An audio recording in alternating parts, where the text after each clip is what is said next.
juga Pak DCM bersedia mengunjungi teman-teman mahasiswa yang ada di Tapanuli ini.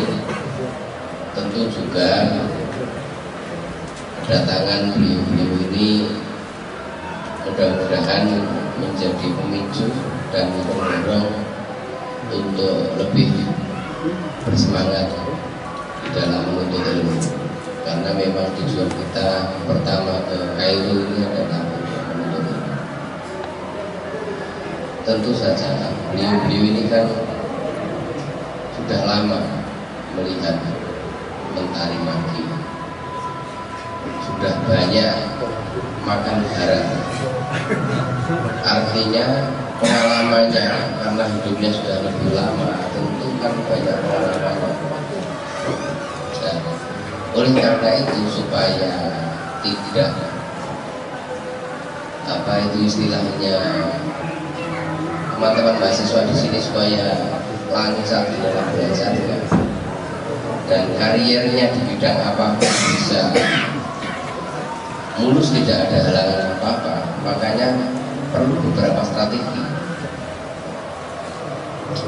Saya masih ingat pada waktu saya mempraktikkan sebuah teori.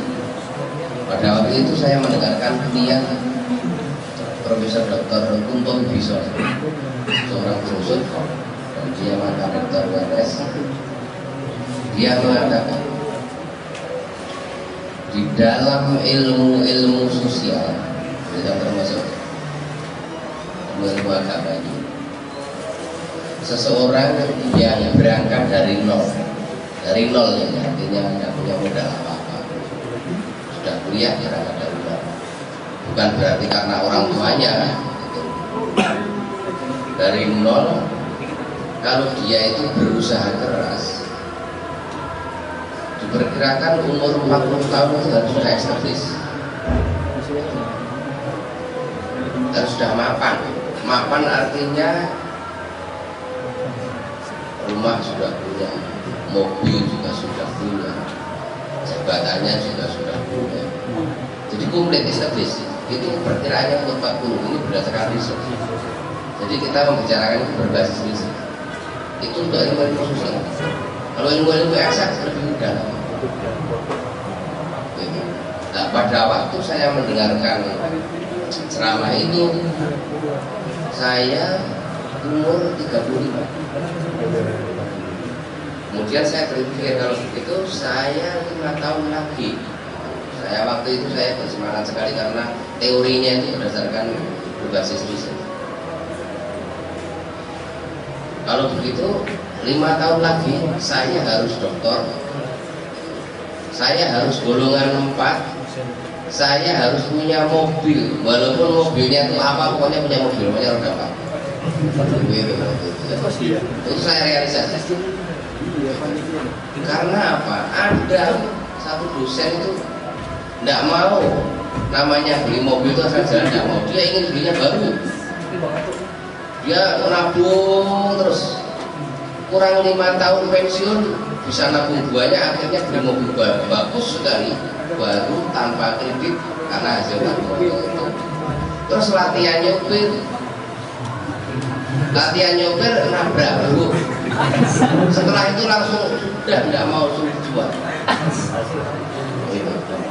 karena tidak punya beban itu. Nah, tapi waktu saya mendengarkan ceramah itu hanya ada berapa juta, 5 juta, banyak 4 jutaan berapa itu saya berikan formula tahun 75. Nabrak pun juga tidak masalah, wong bisinya kuat sekali kok. Itu tidak apa-apa. Terus meningkat, akhirnya meningkat apa itu menjadi Corolla, tapi yang tahun 93, Great Corolla SEG gitu. Wah, setelah itu meningkat jadi Prado, ini tak dinaik gitu. Jadi gitu tuh. Itu syariat mudah dari jan, jadi ada strategi.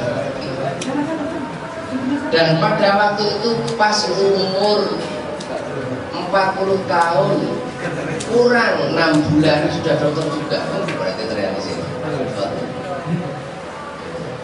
Dan saat itu juga sudah golongan 4 juga, berarti kita punya tapi dan kerja keras semuanya itu terrealisir. Saya kira juga Pak DCM itu saya kira juga punya trik-trik sendiri sampai puncak kemudian sampai minister konsuler itu wah tidak serta merta kemudian langsung duduk di minister konsuler kemudian DCM, tapi proses panjang lah. Maksud saya proses panjang inilah marilah kita tiru gitu, jangan kemudian melihat hasilnya. Nah itu apa?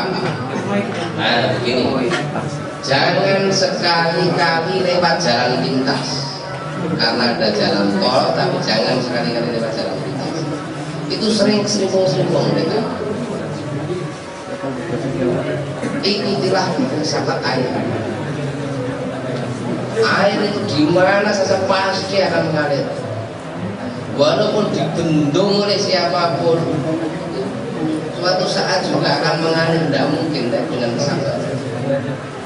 Tapi kan habis, tidak apa-apa.